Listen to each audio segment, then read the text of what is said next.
Hello guys, আপনারা কেমন আছেন? আশা করি সবাই ভালো আছেন। তো আপনাদেরকে একটা বিষয় বলবো, খুব খেয়াল করে শুনবেন।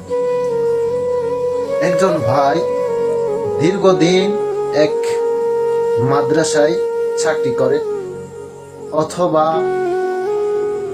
বিভিন্ন জায়গায় মানুষ চাকরি করে। সবাই আপনারা বিভিন্ন জায়গায় চাকরি করতে পারেন এবং করতেছেন সবাই।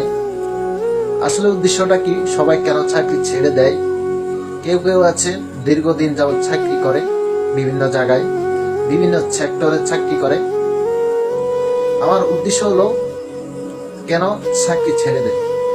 ভাই, বিষয়টা হলো এরকম যে আপনি যেখানে থাকেন আপনি চাইতেছেন ওইখানে ভালো থাকার জন্য, কিন্তু খুব চেষ্টা করে যান যে এখানে আমি ভালো থাকতে চাই, কিন্তু ভাই না, আপনি ভালো থাকতে পারেন না। কারণ কি জানেন? আপনাকে ভালো থাকতে দেয় না। কারা? যার আন্ডারে চাকরি করেন, যার কাছ থেকে চাকরি নিয়েছে, তার আন্ডারে কাজ করেন, ওই লোকগুলোর ব্যবহার ভালো না আপনার কাছে। বা আপনার পাড়া প্রতিবেশী যেখানে আপনি থেকে চাকরি করেন, সবাই মিলে একটা ফ্যামিলি হয়ে যায়, ওনারাও আপনাকে নিয়ে হাসি ঠাট্টা করে। এই যে কোনো একটা বিষয় নিয়ে আপনি চাকরিটা ছাড়তে কিন্তু বাধ্য হন।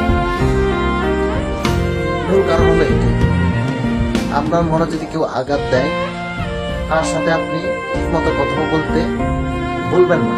কারণ কি, আপনার মনে একটা আঘাত দিয়েছে, ওই কারণে আপনি ওইখানে ওর সাথে কথা বলতে চাচ্ছেন না। কারণ ওর কথাগুলো আর আপনার মনে আঘাত দেয় ওর কথা। কারণ আপনি কোনো ভুল করেন নাই, তারপরও একটা মানুষ আপনাকে কিভাবে অপমান করে। যেখানে থাকেন কিন্তু ভালো থাকতে চেষ্টা করবেন। ধন্যবাদ।